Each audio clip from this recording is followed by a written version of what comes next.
Welcome, everyone. My name is Lisa. I'm going to be your moderator today, and I'm just delighted to introduce the executive sponsor for this project, Paul. And I'm going to, Paul, introduce yourself and take it away.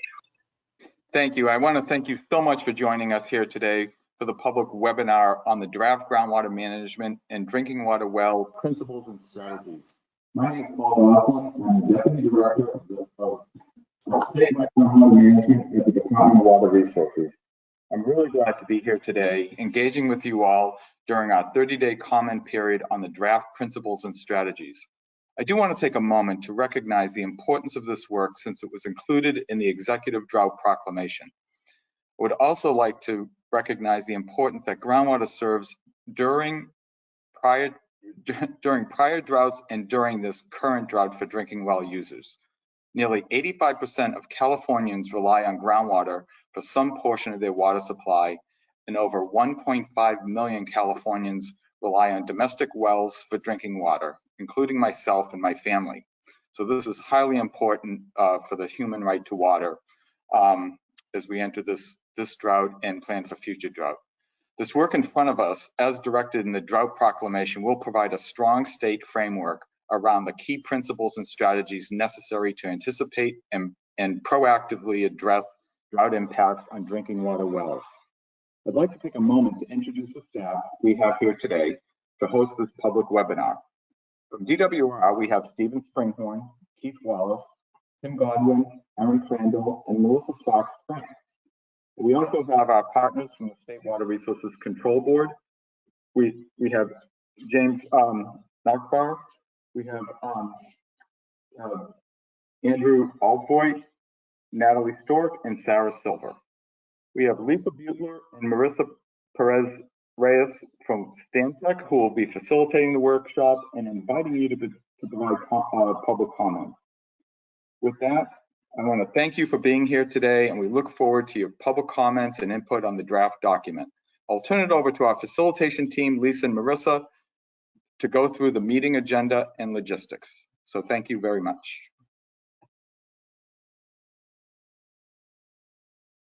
Thank you, Paul. I'm going to go ahead and just take a moment to recognize Isabel. Isabel, do you want to wave?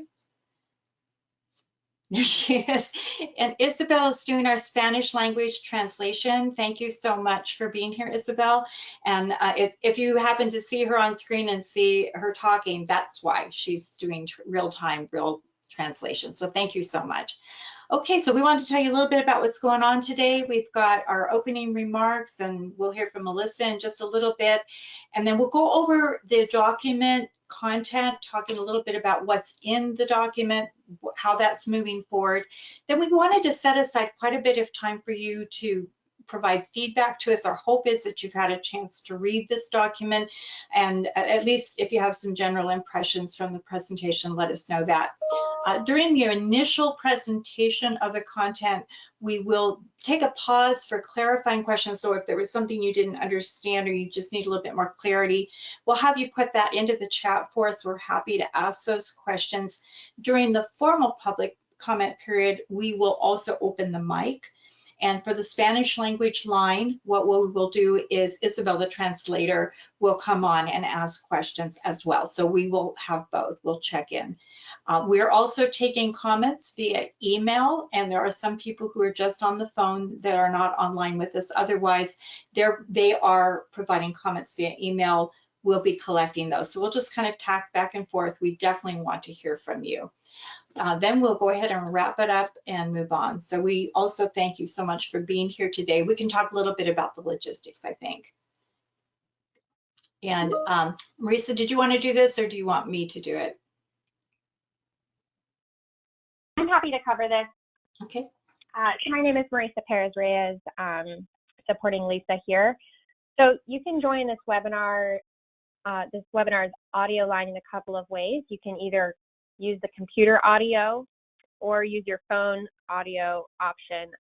Over on the sidebar of GoToWebinar, you should see those two options available to you. And I'm also going to go ahead and type this information into the chat box so that you have access to this after I change the slide. And this is how you access the Spanish translation line. Over on the side, go ahead and click no audio, and then on your phone number, go ahead and dial this number and access code. Again, I will put this into the chat in case you would like to participate on the Spanish translation line. Lastly, you can make a public comment in a couple of ways. We have a questions box and a chat box. I will be monitoring both. Go ahead and type your question in. If you would like it to be read by the facilitator, you can indicate that, or you can indicate that you would like to make your comment verbally. And when your comment is up next, we will state your name and unmute your microphone. You can make your public comment. You also have here the email address where you can send your questions, sgmps@water.ca.gov. I'm also going to put that into the chat. If there are any clarifying questions, please go ahead and send me a message and we'll see if we can work out your logistical issues. All right, I'm going to send it on to the next slide. That's great. And Melissa, I'll have you come online, introduce yourself, and get us rolling.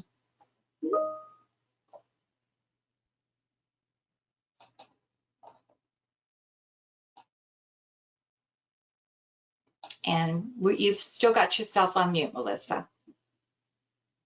Okay, great. Can you hear me okay? We can. Thank you so much. Great. Okay, great. Thank you so much. It takes a village to host these things. My name is Melissa Sparks-Kranz with the Sustainable Groundwater Management Office at DWR. We are really glad to be here today and to have your engagement on this work that we are out for public comment with. And so our forum today, our webinar today is really to seek your input on the draft principles and strategies document that we have released.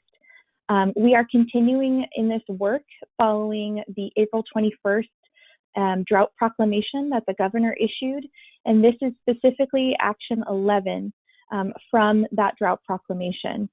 So just to center us around this action, I'll go ahead and share it with our group today. So the action reads, to ensure the potential impacts of drought on communities are anticipated and proactively addressed, the Department of Water Resources, in coordination with the Water Board, shall develop groundwater management principles and strategies to monitor, analyze, and minimize impacts to drinking water wells. And we have had, we've taken several steps over the last couple of months that we're going to walk through what we've done and how we've gotten to where we are today.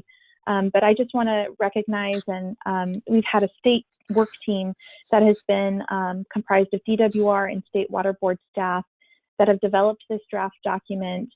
And we are really interested in your comments and your input on the document so that we can move to finalize this work. So that's really what we're looking to get out of our webinar today.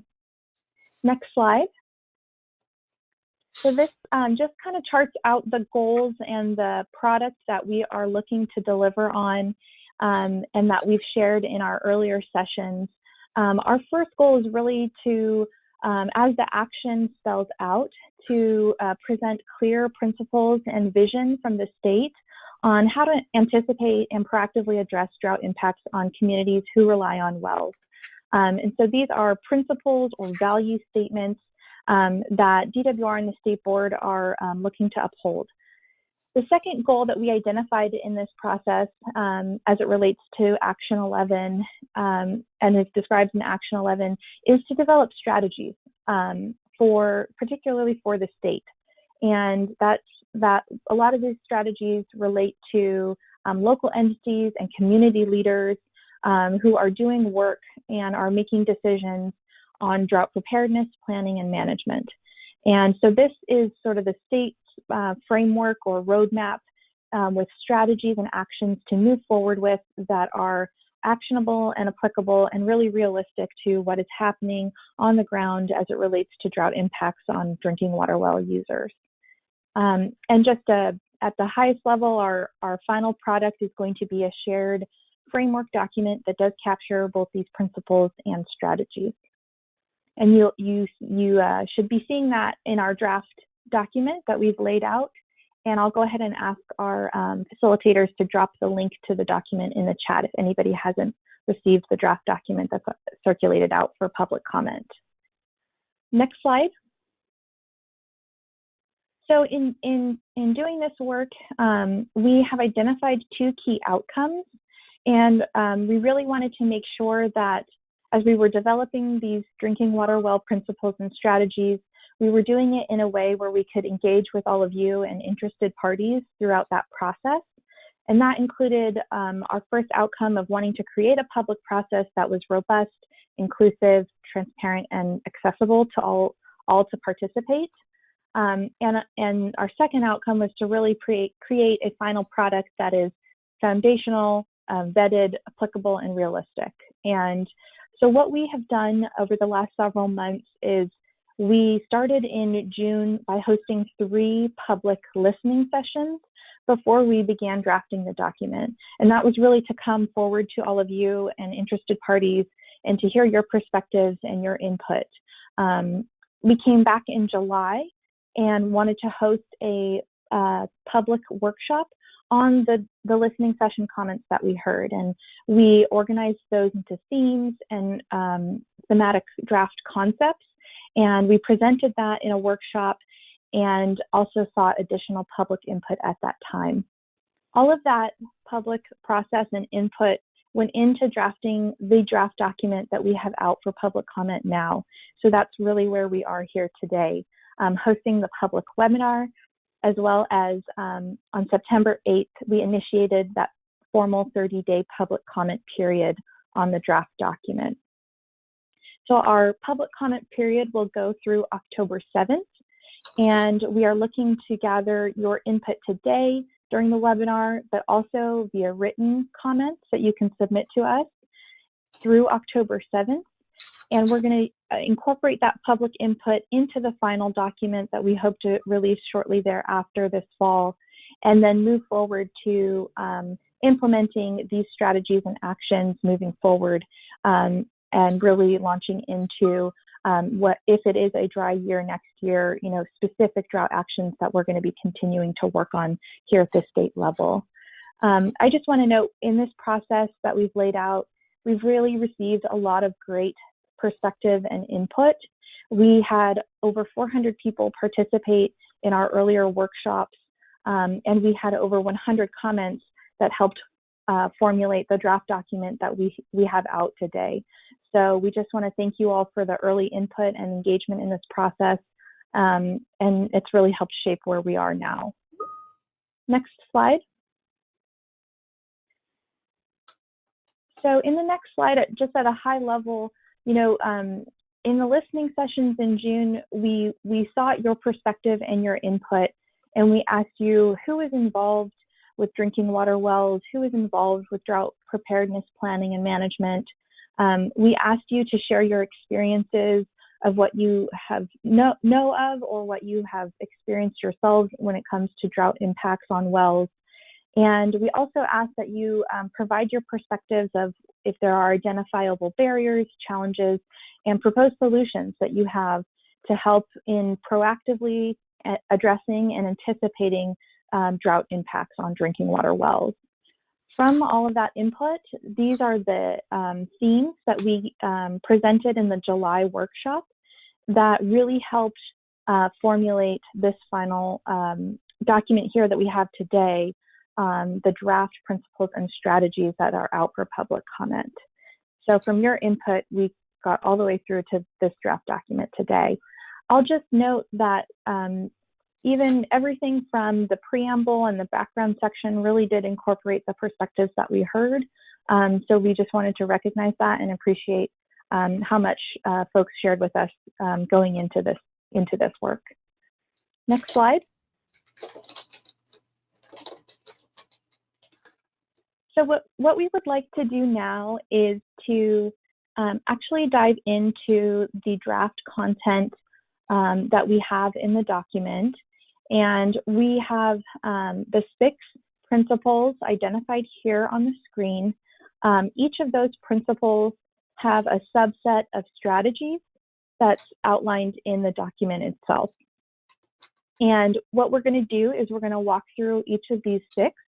As we walk through, we would like to pause after each slide and be able to answer any clarifying questions or comments that you may have. But we also want to recognize that we'll have additional time in the remainder of this meeting for public comments through the end of the session, through 1:30. So we look forward to your input as we move through this material. So the next slide will show the first principle, which is achieving drinking water resilience.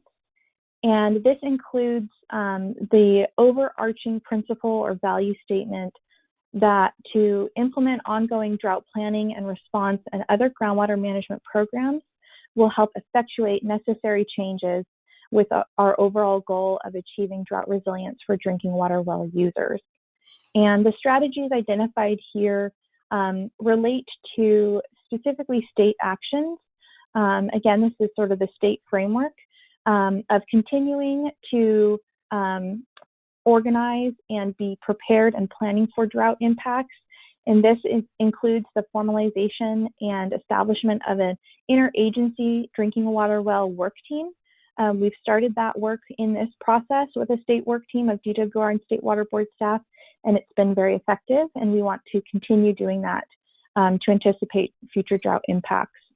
We also have strategies here of expediting where there are emergency funding and drought assistance available, engaging with locals who are developing drought contingency plans or emergency operation plans, and also continuing to implement our longer term drinking water and groundwater management programs.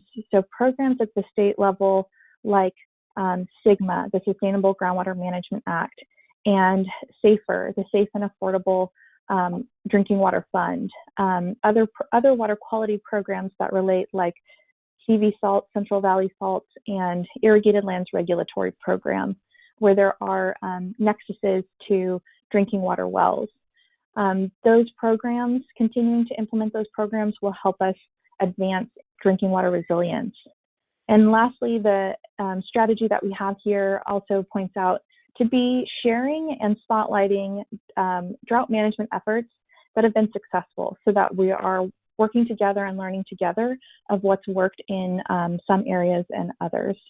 So I'll just go ahead and pause here and see if we have any clarifying questions or comments that the audience may want to make on this first principle. Okay, so I don't have any in our regular Q&A box. Let me just check with Keith. Keith, do you have any questions that came in on the Spanish line?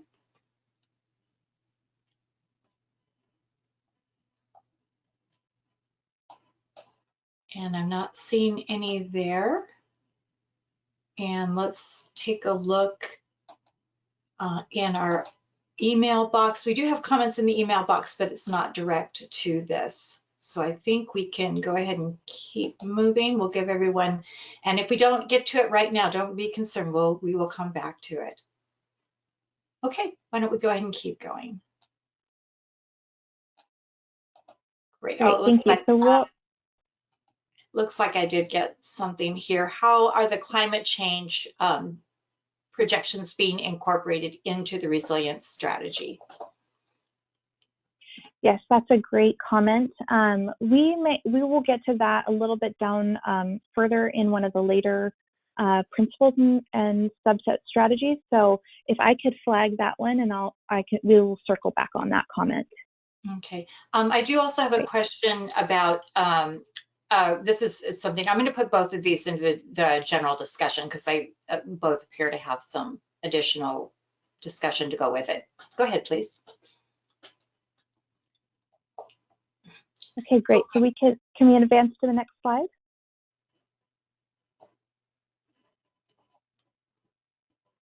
Okay, great. So the next principle, the second principle here is around integrating equity. And the principle, or again, the value statement here is to recognize equity needs to be integrated into drought-related planning processes to inform outcomes, and also to ensure that there is equitable access to available drought assistance where barriers may exist for drinking water well users.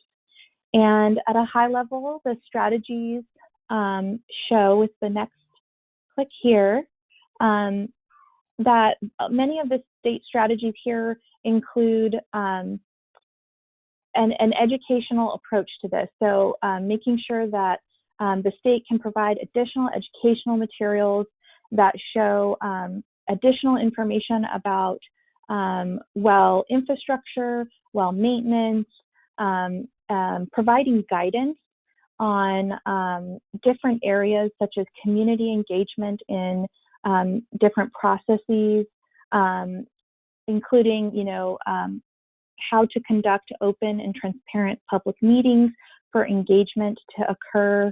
Also providing services like we are today, such as translation for community members to engage in processes and to be involved in drought planning and preparedness conversations. This principle and these strategies also include other state actions, like making sure that we're aligning our funding and our programs to really maximize and leverage different funding that comes through the state to local entities on the ground. Looking at how our programs are protecting the reliability of drinking water wells for the long term, and really trying to allow entities to engage in these processes and to access the available funding where there are needs. So we'll just go ahead and pause here again and see if we have any clarifying comments or questions that folks have. Okay, this also seems to be a general question, but I'll go ahead and let you know, and you can move it wherever it needs to go. Where is the starting point, the assessment measurement of what the current situation is? So do we have a baseline for this? Yeah, for drought impacts in general. Again, I think I'm going to hold that one. It is a general question, but I want to get to it in a later principle, if that's okay. Okay. I'm reading these. I think one of the things I'm noticing about a lot of these questions are really integrated. There isn't really a way to separate one from another. So I'm going to ask everyone who's asking questions to please continue doing that. We will come back to all of these and make sure that they are covered. So right now we're just looking for something specific on this item, like if you need to know what red tagging means or something like that. So right now I'll check also to our email line, and I don't see anything there, and I will check with our Spanish line if there's anything there. Okay, let's go ahead and keep going, and we'll go to the next slide. Great, so the next slide shows the third principle, which is address underlying challenges. And this really is kind of an all-encompassing principle here to identify really key critical challenges that are kind of at the root of some of the potential impacts that are occurring on drinking water well users. So the principle here is to deliver targeted drought assistance by addressing the underlying challenges that drinking water well users face, to provide both near-term relief, resolve fundamental issues, and continue anticipating and mitigating future drought impacts. And so the strategies here, we have identified them as 8 different sub-strategies, and they really have kind of each a unique underlying challenge that they are addressing. So things like improving the procurement processes for well drillers or well repair to occur due to drought impacts. Ensuring that there's efficient water use during times of drought. Coordinating more long-term land use planning efforts, and engaging with local entities who are responsible for well permitting to ensure that those planning activities and those permitting activities are really informed by current data and information of where there may be dry wells or water quality challenges with wells. We also have additional strategies here related to providing guidance around how state programs align to help as locals move forward through drought and drought response. We also have several other sub-strategies here that talk about providing, at the state level, providing energy incentives for groundwater pumping practices. This is something that we heard in the listening sessions that could be a strategy that the state works towards, as well as additional guidance around what sustainable land use practices look like and how different crop use and crop conversion could be at play here.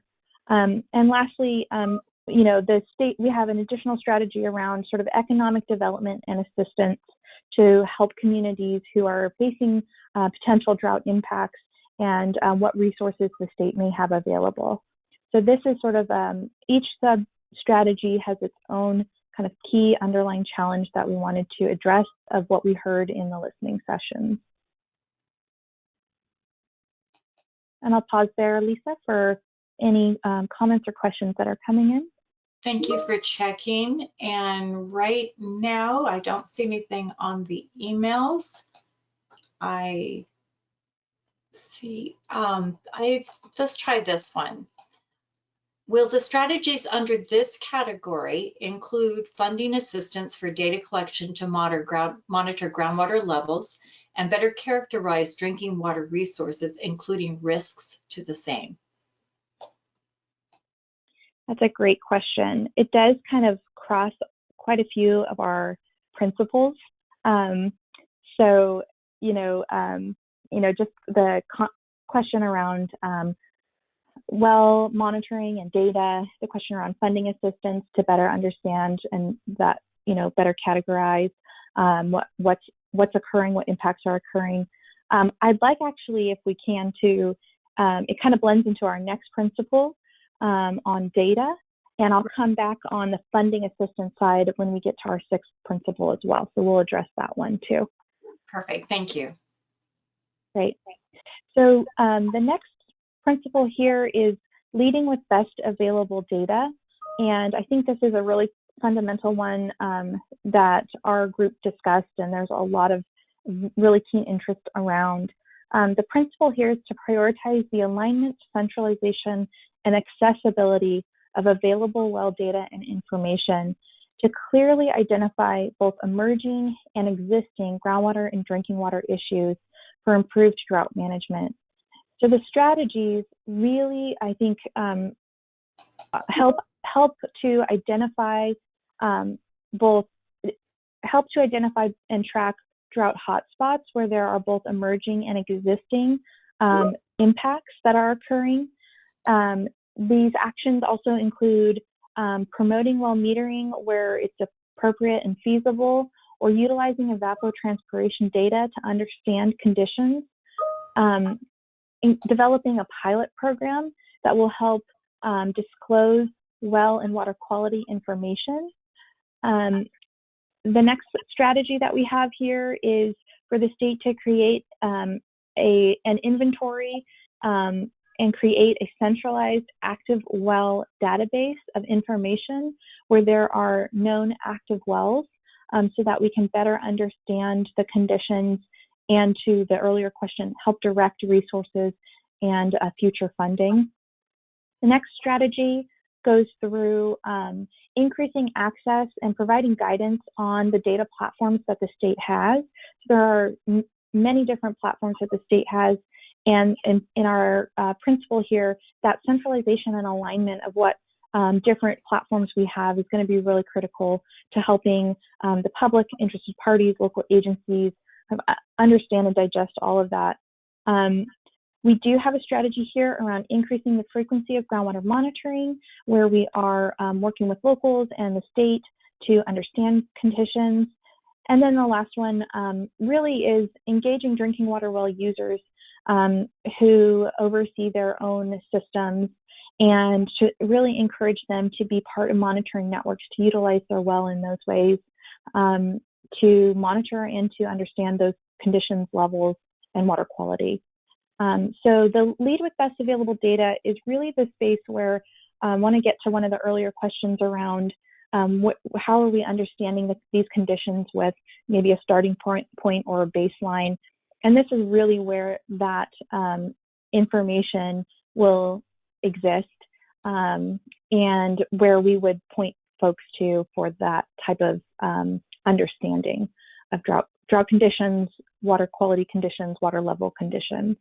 All of that is sort of rested here. That's So I'll great. pause, Lisa, and see if we have comments or questions. So we did get a data question, and this has to do with the existing data. And they're wondering about your current profile has the state and Dedaboro data on the Gamma site doesn't reflect actual location of current wells. And is there some type of a plan to correct that? Is there a time frame when that could happen? And I know that's kind of a controversial subject too, just that sort of proprietary information about where things are. So this question is just wondering a little bit more about what the plan is for that. Sure, and we have some State Water Board staff on the line. If we could hold that question to start us off in the public comment portion of the discussion, I think that would be great. That'll allow them time to join on and to hear the question and to be able to answer that, if that's okay. We can start with that one. Yeah, absolutely. And I'll just note there's we really are getting some wonderful questions, and I think again this is related. So this one is also related about monitoring. So let me just ask the question. We can take it or not. But whoever's asked these questions, please know I will come back to them. So for some things for the presenter to be thinking about, does the increasing frequency of groundwater monitoring include supporting and funding? This gets back to the funding, right? Of additional monitoring wells in the place where there are data gaps, especially the shallow levels. So this is a person, and it is the same person who has quite a few questions about the financial piece. And we've got, there may be some things about, I have another comment here, there may not be some things about the Gamma question we really can't answer right this minute. So there's some things that they may or may not be able to address. I'm looking online, I'm not seeing any email questions at this point, and my Spanish language line is letting me know if there's questions there. I'm not seeing anything there. I think we can go ahead and keep going. Okay, great. The next slide talks about the fifth principle, which is build trusted relationships. And this really emphasizes that prioritizing and building trusted relationships with drinking water well users helps create opportunities for effective coordination, communication, and decision making. And just one thing I want to note is, and what we heard in the listening sessions was that there are many different types of drinking water well users, and we're using that term a little bit broadly. There may be an individual that is a domestic well owner or a small water system that is on a well that provides drinking water. We heard from tribal governments that have wells for drinking water. So there's a whole host of different types of users, and we've really tried to craft these strategies to be broad, but also in some cases specific to help address some of those identified barriers. And this one here, building trusted relationships, our strategies really centered around being able to recognize community members as experts of their own community, of their own circumstance, of their own well, of their own community. So that was kind of a first and foremost, and we are proposing in our strategy here to incorporate that into guidance and information that the state puts forward. We also have strategies here that are around helping to identify operational skills gaps to help build community capacity, encouraging that drinking water well users, if they're able to participate in mutual aid organizations, which we heard in the listening sessions really can provide support during times of drought. We also have some strategies here around creating additional training efforts along with educational material for drinking water well users to be able to measure their own wells, water levels, test water quality, or know where to go for those types of resources so that they're being able to make decisions about their own well infrastructure. We also have some additional strategies here about engaging government to government with tribal entities on drought issues and drought efforts, and then also promoting some best practices for public engagement when working with communities. So these are all areas where we have our state agencies came together and recognized a lot of these strategies as really fundamental for continued drought preparedness and planning. So I'll go ahead and pause. Lisa, if we have any other comments or questions on this specific principle? So I think we can take all of these in the next round. Great. Great, go ahead and keep going. Okay, so the last and sixth principle here is to implement lasting solutions. And the principle here is to recognize that there is no one-size-fits-all solution to address drinking water well challenges, and that solutions really do need to be specific, effective, and lasting with clear commitments to engage, empower, and to support drinking water well users.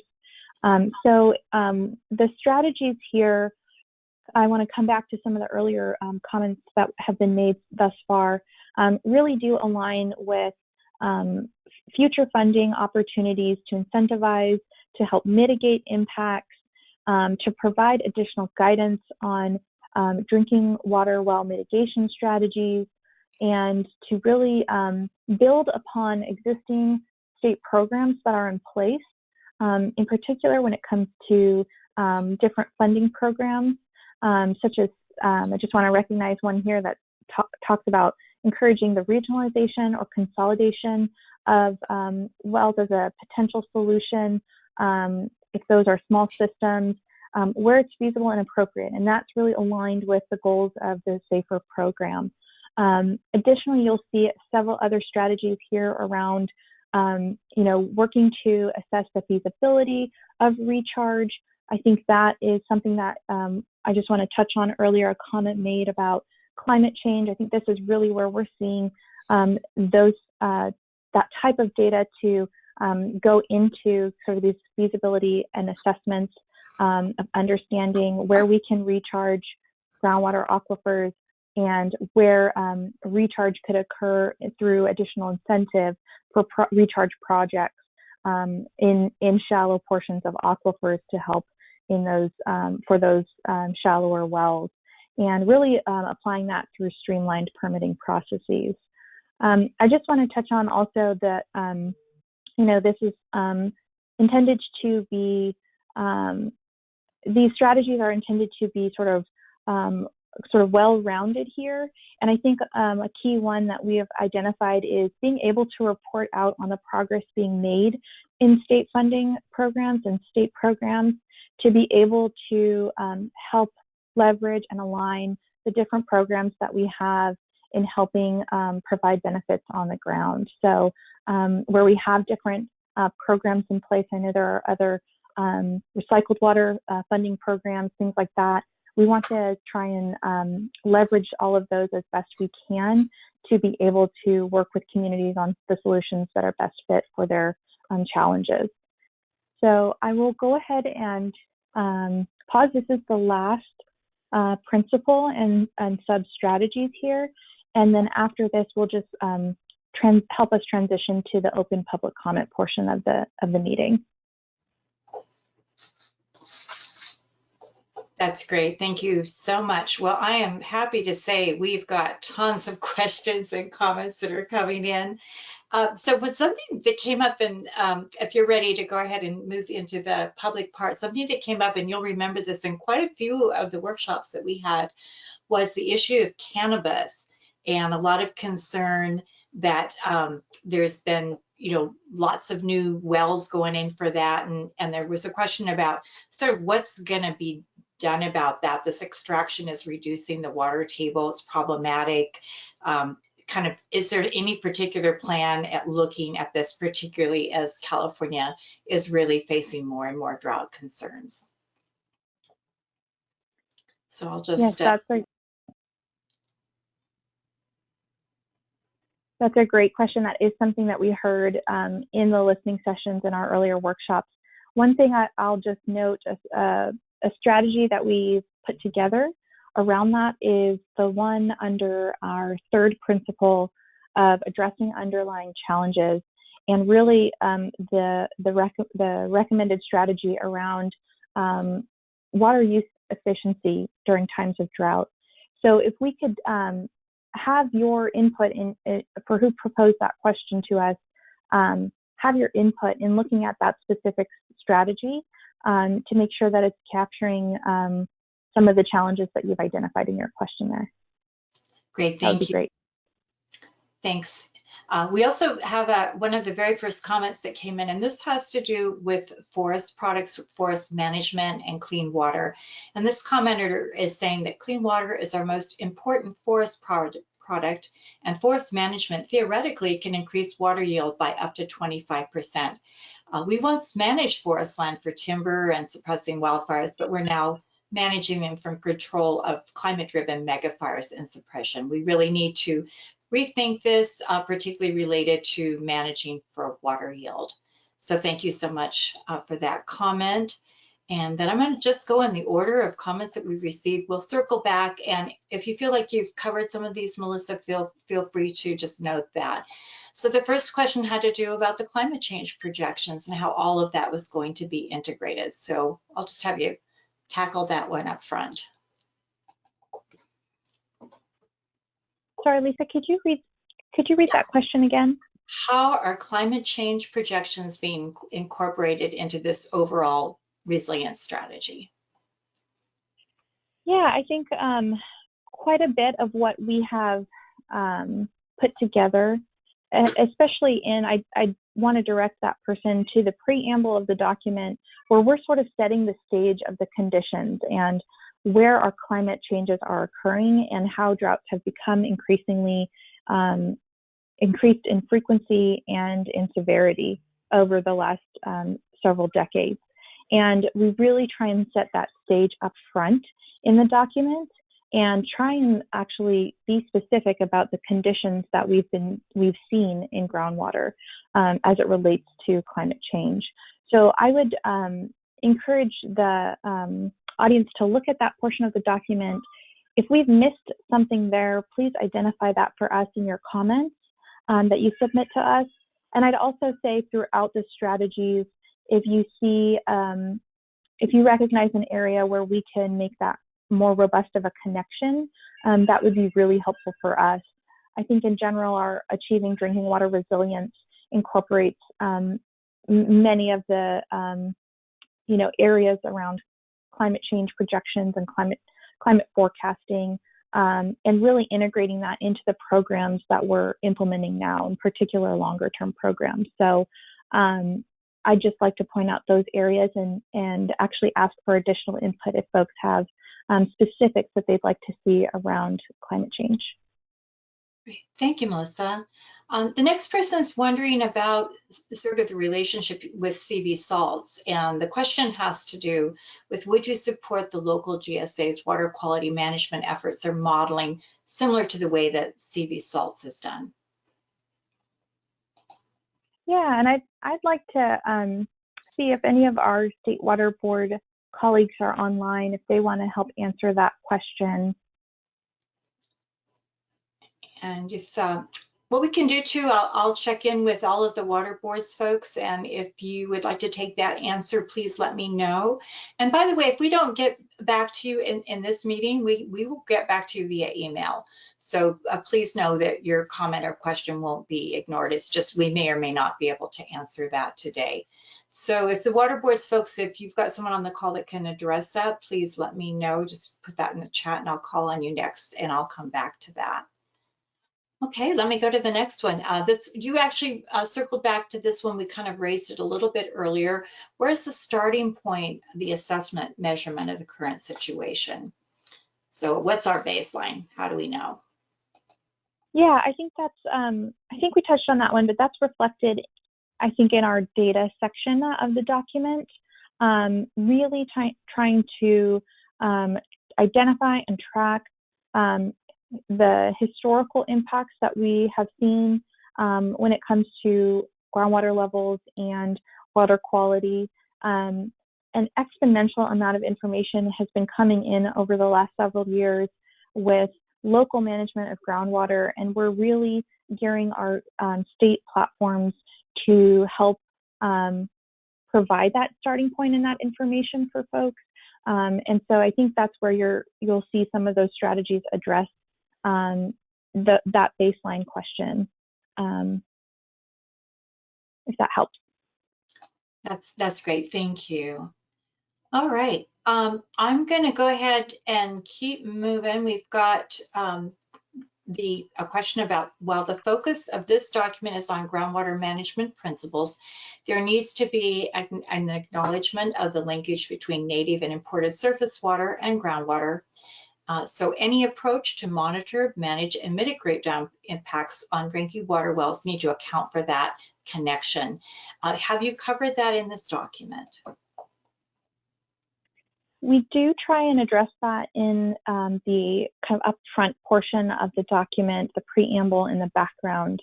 I think if there are specific strategies, as you've identified, kind of related to monitoring, analyzing, or minimizing any impacts, I think we'd appreciate hearing those and seeing where that fits best in this type of a document. Great, thank you. I'm going to pick up a few more of my written comments, and then I know I have some hands up, so I'll go ahead and check with the people that would like to go ahead and make a verbal comment. I am monitoring. I am starting to get some email messages, so I'll be picking up those as well. And I want to check real quickly to see if we have any Spanish line questions. So if I do want to pause for that first. And I'm not seeing any right now, so I'm going to go ahead and keep going through. Once again, I'll be opening the mic real soon and picking up a couple of those hands that are up. So thank you to everyone that's done that. All right, let's go with the next one. This was the funding question. Do you think you've covered this one enough, Melissa? So lots and lots of questions about funding. Will the strategies under this category include funding assistance for data collection to monitor the groundwater levels? So to the extent we talked about funding, go ahead. Yeah, and I think I'll just elaborate a little bit further. So we do see this document is sort of the framework document, the roadmap document of actions that the state is going to be pursuing moving forward. Guidance, incentives. So as we see this as an opportunity to really help future conversations around additional funding. So if there are specifics that you want to see in there that are not currently in there, please let us know. Again, many of the strategies are building off of our existing programs, funding programs, where we do have assistance or resources for locals. So if we can better draw those connections to maybe existing programs and things that we have in place now, versus if you have a specific new request or funding inquiry, that would help us understand maybe what's needed at the local level. That would be informative for us too. So we'd solicit that type of input from you all. Great, thank you. We did have the gamma question. We've been checking in with our state board folks. I think that's a somewhat complicated question. I think it's probably going to be best to go ahead and respond to that in email. So thank you for the person that's made that question, and we will be making sure to get back to you. And you have all of our contact information, so if there's any problem, please let us know if you don't. But thank you for raising that. Okay. Now, this again got back to the increasing the frequency, groundwater monitoring, understanding of the data gaps. I think you've probably covered that unless there's more that you want to say about it. Then the next one has to do, what kind of measures is DWR putting in place to encourage drinking water well monitoring by the well owners? Is there a process for that? Yeah, so that's a strategy that we have identified, is to really engage with the drinking water well users, to empower them to, you know, really understand through both education, additional guidance that we see is going to be helpful around knowing how to monitor, maintain, and manage wells. And so where we can integrate that into our existing programs, I know SAFER focuses a lot on the technical, managerial, and financial capacity of systems, and that's a really key strategy that we've identified.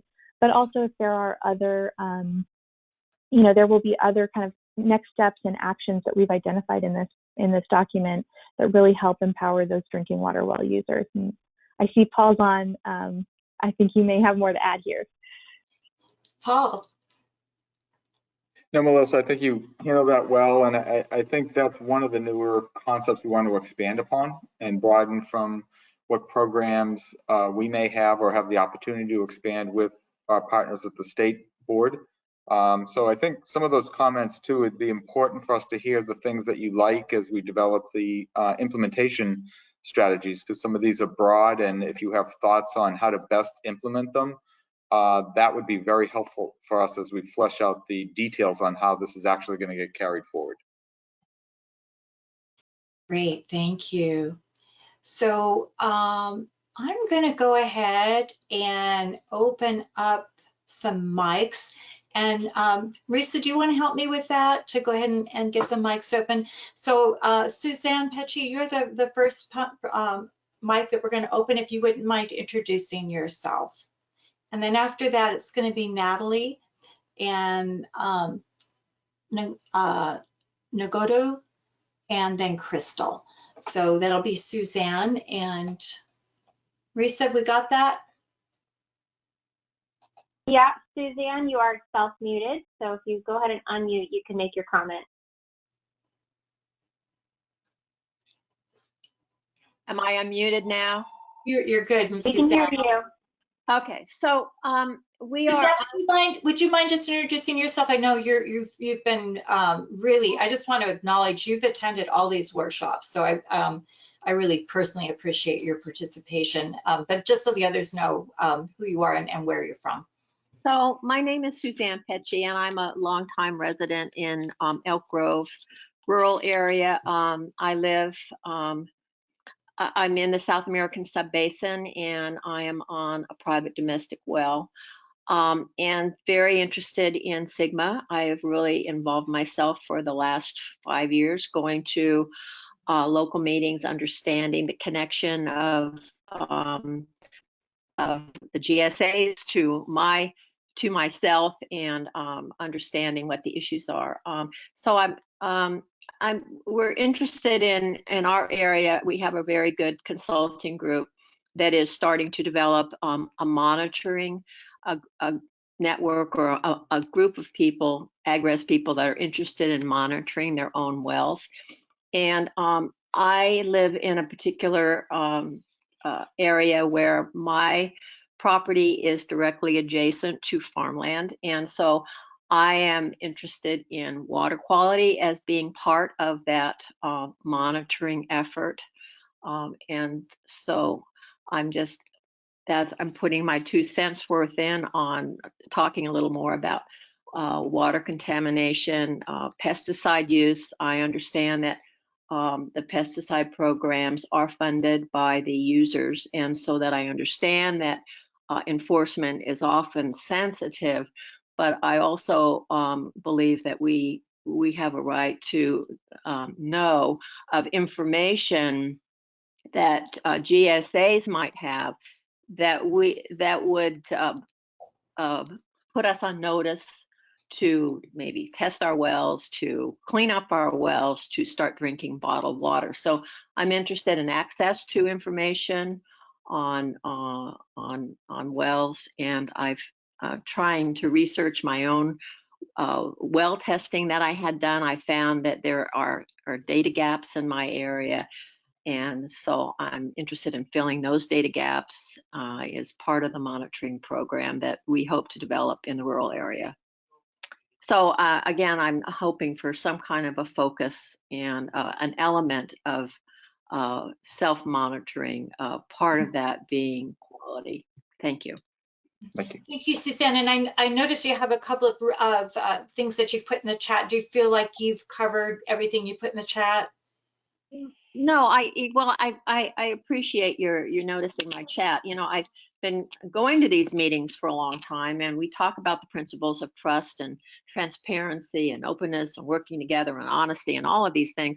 But I think that realistically, that's very hard. I think that there are years of many of these GSAs of having operated on their own and operated without the public looking over their shoulder, asking any questions. And I think building that trust and building that openness and transparency, I think there aren't any guidelines for it. It just seems to be kind of an open-ended discussion. And I really think more effort has to go into developing that trust between the public and GSAs that are going to be managing, water supplies in our area. Yeah, I think it has to be more than just the emptiness of principles and overarching, thoughts. I think there has to be some active work in this area so that we can feel connected to these GSAs. Thank you. Excellent points on, public involvement in GSA planning process. It's the Sustainable Groundwater Management Act sets a very high bar and expectations for public involvement, and so we'll be working with GSAs to continue on that path. State Board might have comments on water quality issues you raised. Yeah. So Andrew, do you want to join? There we go. Well, go ahead and introduce yourself. The group hasn't met you yet. Yeah, sure thing. So I'm Andrew Altsvogt, and I'm Assistant Deputy Director with the Division of Drinking Water at the State Water Board. As I just have a couple of things, I don't think these will fully answer some of your questions or concerns, but just there are, I think you had mentioned some of the nearby agricultural lands. There are some requirements now for domestic wells that are on ag parcels to be doing monitoring and to submit that to our through our GAMA program, and so that's happening through the Central Valley Water Board, and so that's a data source that's that just recently come online. The other thing that I wanted to mention is we have, through our SAFER program, there's a requirement that that counties submit electronically their any data that they have from domestic well monitoring to the Water Board, and that's something, that requirement comes into play in January of 2022. So those are things that are either just sort of starting or will begin soon, but will help to provide some additional information related to domestic wells and water quality, in addition to the existing aquifer risk maps, which you may or may not be familiar with, but those are all available on our State Water Board website as well. So thank you. That's great. Well, Andrew, I'm going to have you stay on just for a second. So we're not going to jump into all the details of the GAMA question, but I thought it was helpful for people to understand. I had mentioned when I asked the question that the location of wells is considered a little bit sensitive or controversial. And as I understand it, that was kind of a national security decision after 9/11. Do I understand that correctly? Well, so I think it depends. So it used to be the case that for public water systems that was the case, that the location of the wells was not specific, but that has actually changed in the past several years. So as far as public water systems go, those locations should be accurate, and if they're not, they can be made accurate. But as far as other, well, and also for monitoring wells, but as far as for domestic wells or other wells, I think that's it. I think it depends.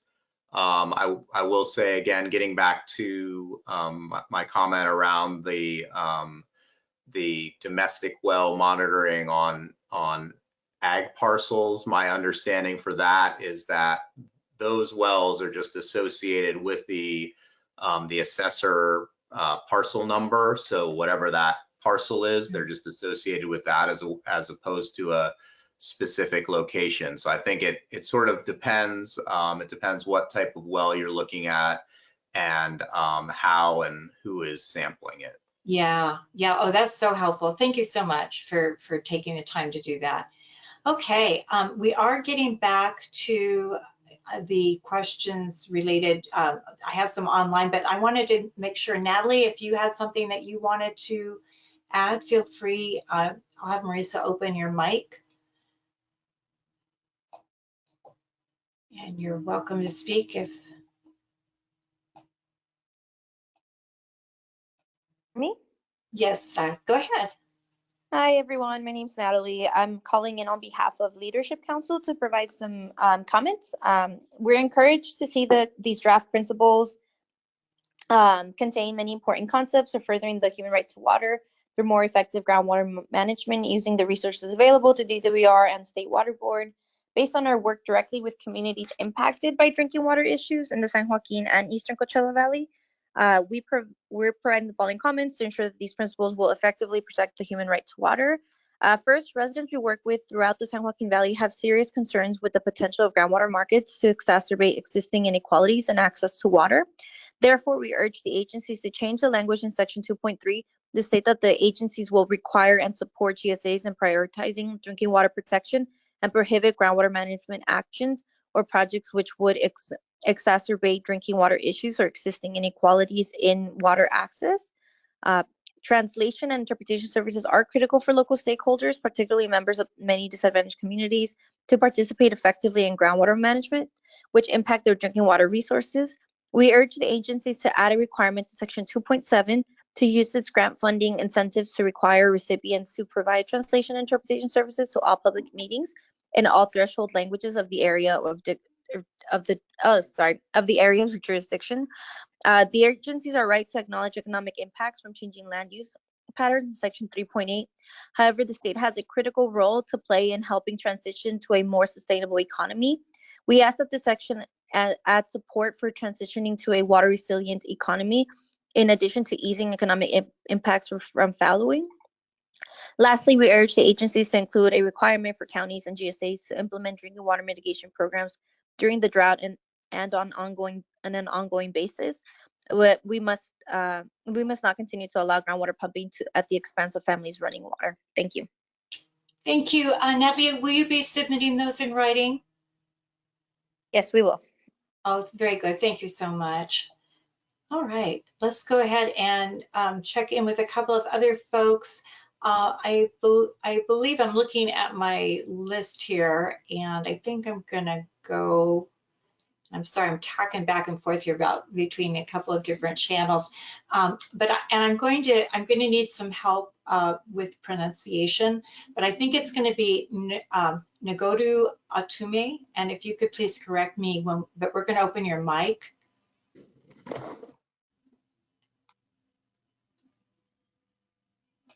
And can you hear me now? Yes, please. I can hear your voice. And could you correct my pronunciation?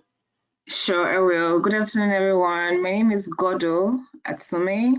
I'm a policy analyst at Clean Water Action, and my comments today will be on behalf of the organization. We've been engaged in SGMA for some time now, and also engaged in the California Groundwater Update, the Bulletin 118. My comment is around the data monitoring efforts.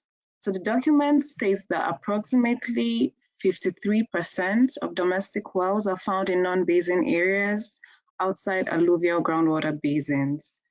Section 2.1 talks about improving data acquisition to monitor groundwater level and water quality. Would like to know what steps and or coordination strategies that the department is taking to put in place improvements to groundwater monitoring in these areas, improve their right to human water in these communities. I also have a second question around utilization of data to identify hotspots during outages. My understanding is that DWR has collected data for some time now to be able to adequately identify this hotspot during drought.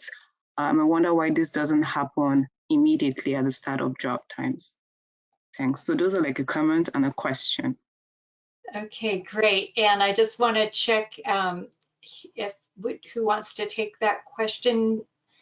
Keith, I saw you pop on.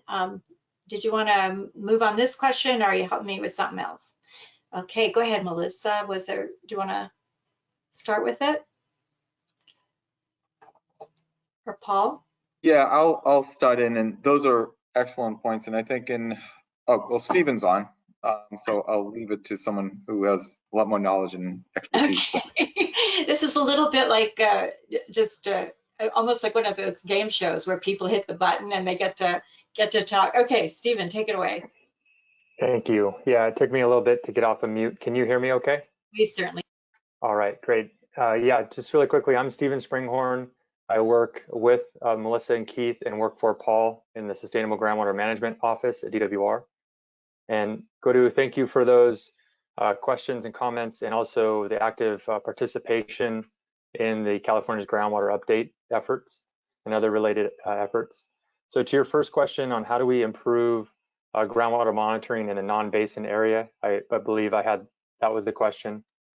And really it starts with understanding where the wells are in these non-basin areas. So we have some new tools through the California Groundwater Update that will be rolling out the end of this month or early October to really zero in on where wells are in non-basin areas. That gives us an indication of where the priority to look and improve monitoring in those areas, and seek willing partners to provide information about groundwater conditions through our California Groundwater Elevation Monitoring Program, or CASGEM program. We're really trying to increase the reach of the CASGEM program to the low and very low priority groundwater basins, but also for the first time ever in the non-basin areas. So that's going to be a big effort. It'll take some time, but that's really the umbrella program that we will be pursuing additional monitoring in non-basin areas. The other thing that's exciting is that we're working with Andrew and his team at the board, where there are a lot of existing community water systems in the non-basin areas that have some level of reporting that's required, but also an opportunity, because there are these wells, active wells that have monitoring that does occur, bringing some of those into the CASGEM program, or getting data to collected and submitted, and then through some of our applications, making that publicly available in a more timely fashion than it has been before. So those are some of the areas that we are working on. There's other data sets that we provide, such as land use, statewide land use, so we can also see what the land use patterns are or how they're changing in non-basin areas, so we can keep pace on what the monitoring needs might be moving forward. But really interested in more insight or feedback you all have on how best to monitor non-basin areas. And then could you remind me of the second part of that question? The second part of the question was around identifying hotspots before a drought. Yeah, thank you. So we do have the MyDry well reporting system. So that has been active in the past 2012 to 2016 drought, and it's active now. We are making some changes based on feedback to make that most useful. And so that data is available on our California Natural Resource Agency open data platform. So that data is available. All of our groundwater level information is available as well. And so that can be looked at in combination to investigate and forecast where wells might be more vulnerable or at risk to be going dry. And so that's an area, again, through these principles and through the California groundwater update, we are going to be exploring efforts to do more work in that area. But the data is available now.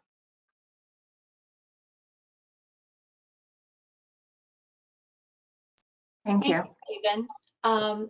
Crystal, you're going to be next, but I would like to do a couple of the written comments, and I do want to check with Keith to see if we had any questions from the Spanish line.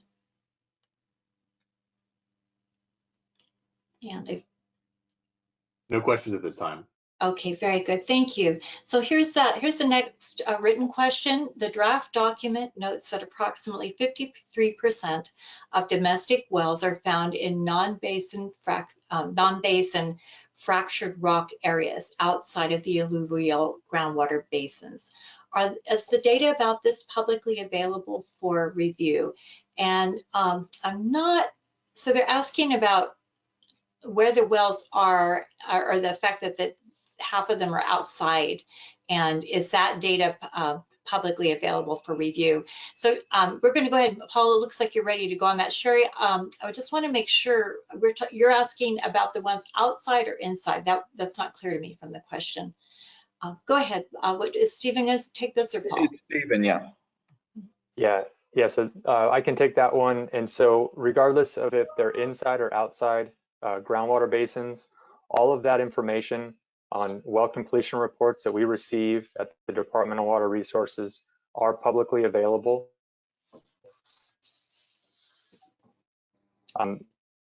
There is law that requires that we have to hold the well owner information confidential, but the location, well details, and other information related to the well completion report is available on our California Natural Resource Agency open data platform. So if you go to that site, maybe we can add that to the chat and search well completion reports. It'll show up and it's a downloadable.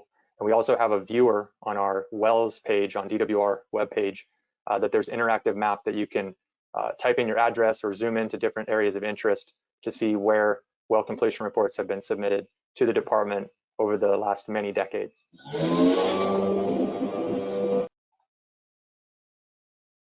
And of course, the leaf blower is going right outside my window, so hopefully that's not in, that happens always when you're in one of these meetings. Crystal, I'm going to go ahead and have your mic be opened, and we'd love to hear your comment. Crystal Gonzalez. There we go. Go ahead, Crystal. Everyone, thank you. Good afternoon. My name is Crystal Gonzalez with Clean Water Action, and thank you for the opportunity to provide public comment on the drinking water well principles. And while we support many of the areas within the document, there are just a few things such as what my colleague previously mentioned, and also would like to say that I like to echo comments expressed by Leadership Council. I'll be highlighting more, I guess, more on the equity part. Again, really appreciate the different principles that have been outlined, and I really see how they're, a lot of them go hand in hand, a lot of them are intertwined, right, interconnected. Specifically the equity, integrating equity and building trusted relationships. In the integrating equity part, there is a mention of broadly distributing educational materials and comprehensive information, which we definitely agree on. But I think, as we're talking about equity, I think it's important to really recognize the disparities and the informational gaps. And I'm wondering if there's a possibility of including that in that language in the strategies of recognizing, those informational gaps and wanting to ensure that, impacted communities are provided those resources. And then furthermore, and I'd also like to, someone commented previously on, providing guidance to local agencies on how to engage community members and on local groundwater decisions. And I would agree that I think it definitely requires active work in developing that trust between the public and GSAs because of historically how those relationships have been for a number of reasons. That I think also ties back to the issue of equity, right? Of who's able to access those be in those spaces and contribute and feel like their knowledge is valued, and also being able to understand all that technical parts of that. So again, I think if there's could be more clarity in that section in the strategies of how we're really working on that, integrating that equity, and really kind of acknowledging why the challenges have been there in the first place. So that's, yeah, definitely going to need to flesh out more of my comments, and we'll definitely be providing in written comments. So thank you so much for the opportunity. We look forward to continuing to collaborate, engage with the board and department in finalizing these principles. Thank you. Yeah, I want to thank you, Crystal, for those good comments. And I think as we look to, get information out to communities, be looking for your comments on how we can do different approaches, because I think the same way we've been traditionally giving information out, some has worked, a lot hasn't, and I think coming up with some creative and interesting ways to improve communication and outreach, we'll really be looking to continue to work with you and get suggestions. Thank you. Thank you. I'm just going to note we are getting some just wonderful questions here. It's possible we will not be able to get to all of them. So one of the things that we want to let people know, all of these comments will be included in the discussion as the team's looking at that. That will go into the public record. So if for some reason we don't get to your comment, it absolutely will be considered, and we'll make some effort to be able to incorporate and kind of let people know what happened with those comments. So the next item that I have is, how will groundwater recharge programs be incentivized? I think that's a great question. I'll just kick it off and then maybe turn it over to other team members if they want to chime in. I think there's a lot of work that's coming under the purview of the Sustainable Groundwater Management Act related to recharge. There's been a lot of those types of projects proposed in the groundwater sustainability plans. And maybe Keith can elaborate a little bit more on the SGMA related implementation funding where these recharge projects may fall.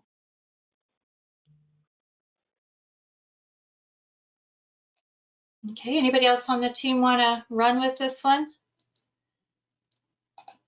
Go ahead, Tim. Hi, thanks. Yeah, I think there's a lot of opportunities out there for exercising our groundwater basins to serve as storage moving forward. And there's a lot of existing programs currently in action under the state that are promoting this and incentivizing this. So we're aligning our water resiliency portfolio program in particular. There's a lot of interconnections with recharge through that program. And as Melissa explained, under the SGMA program, many local agencies are looking to exercise and leverage recharge programs.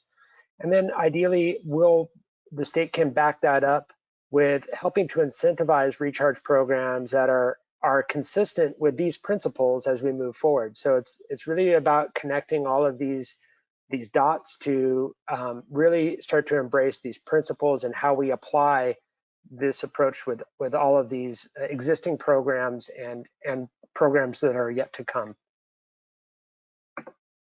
Thank you. All right, let's keep going. So have you considered providing incentives to farmers to switch crops with a lower water demand? Apparently almonds, this person's noticing that almonds may require more water than the other crops might. So has there been any thought about that? To date, I don't believe there's been incentive programs to direct change in crops. I think agriculture, based upon what water is available through the implementation of the local groundwater sustainability plan, agriculture is going to make decisions about what crop is going to be best supported by the water that's available, and that will drive changes in cropping with market factors also. But there's going to be other efforts being brought forward for communities that are having to transition based upon the availability or unavailability of groundwater in the future to sustain the basin to help support those local communities and agriculture on repurposing ag land. So not specifically on changing crops per se, but I think some of the efforts to help growers transition to what water is available in those basins, and then they'll be able to make decisions based on that. Great, thank you. Also, I'm noticing we've been making reference to quite a few website locations as we've been talking, and we'll try to get as many of those into the chat as we can, but I appreciate that if you're someone just watching this webinar, that may be a bit much to try to deal with. So I think we can make a commitment that you'll be getting an email from this team. It may take a week or two. We're gonna get a video and a whole bunch of other things, but we'll be getting an email back to you, and we'll try to incorporate as many of those chat items that we got and some of those links so you have a quick and easy place to go look at those, because we've once again covered so much ground. All right, let's keep going. This is a really interesting question. Oh, I do want to know, you are getting some very nice, couple of people have said they're going to have to run and pick some kids and whatnot up. So, but they are saying you did a wonderful job. This is a lovely comment. Thank you for all your hard work. That was a clear, comprehensible presentation, and your transparency is very much valued. But that's a person that had to run. Okay, let's go to this next question. Groundwater can be as old as 6 months or as old as 60 years. And I think maybe there's even some older stuff out there, but I'll look to our hydrologist to say that. The lag time between the act of polluting and even the contamination could take years or decades. Is there an increase in groundwater monitoring? So if you are doing monitoring, it may be futile because it's really going to be the BMPs on the ground. And so this person's recommending that we really put more focus on the BMPs, not just the monitoring. So thank you for that commenter that came in. The next one is why are all drinking water wells not required to be metered to monitor usage and monitor static and pumping water levels? So have I got a willing taker on that one? Yeah, and I think this effort, this call right now is still left up to the local groundwater sustainability agencies.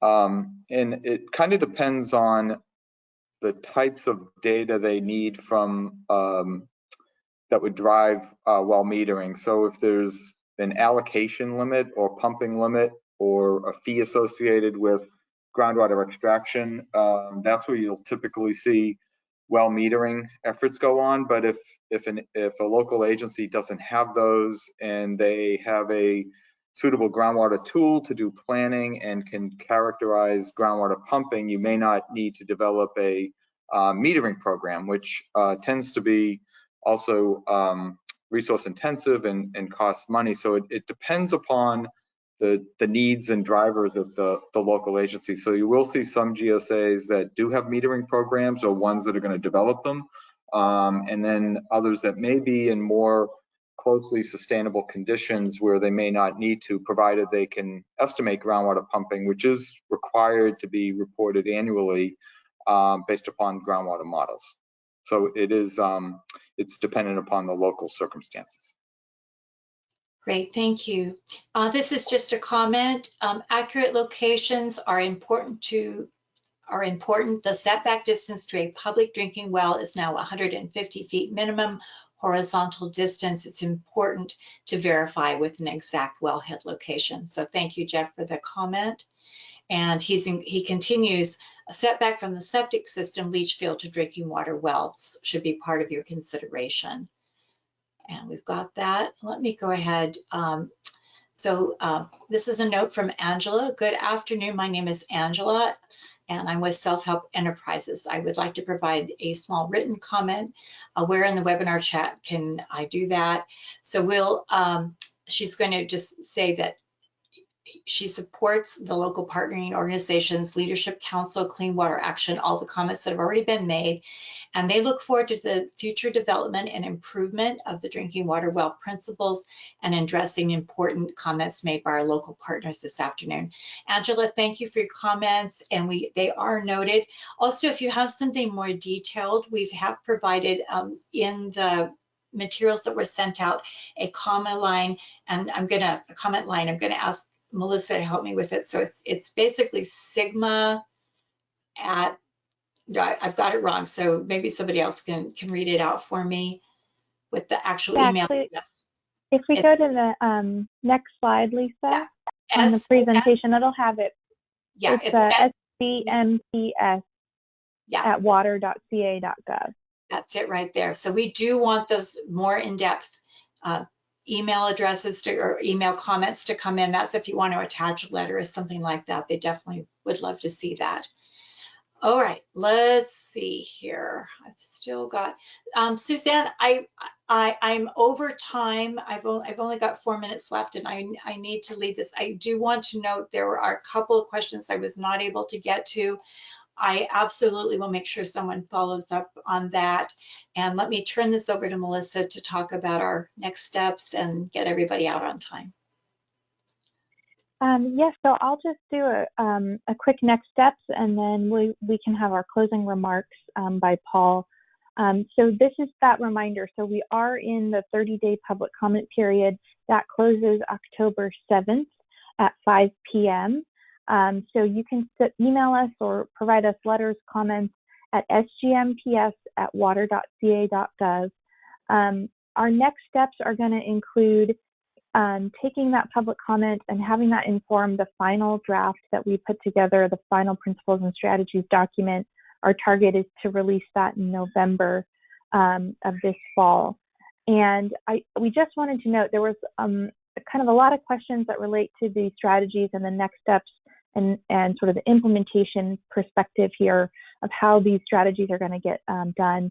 And we just wanted to note that we are going to be including with the final principles and strategies document an appendix that kind of touches on the implementation. And so if you have specific comments or recommendations, or even would like to suggest maybe prioritizing the strategies or a few strategies that you see as priority to get implemented first, those are great comments for us to help understand and digest. And we'll be creating that complementary appendix to go with the final document. So those are just sort of the next steps around finalizing this work. And I will kick it over to Paul to just close us out for the webinar. Yes, and I do want to thank you all again for spending the afternoon with us and providing excellent input and thoughts and your passion on this. I do want to emphasize that this is critically important for you to get comments in, because we're building the details on these principles for not only the short-term impacts we may see in 2022, but also to build a long-term resiliency to minimize drought impacts for the long haul. As we've seen from climate change, these impacts from droughts are becoming more frequent, more severe, along with heightened, the other side of the coin with floods and increased higher water flows during wetter years. So building upon these principles is critically important for next year and for the future. So I do want to thank you all, and I look forward to your comments and to talking with you again. Thank you. Great. Well, thank you so much. And we are just about exactly on time. I once again thank you for everyone. I'm so sorry we couldn't get to every single comment. These were just terrific input. So with that, I think we can wish everyone a good afternoon. Take care. Bye-bye.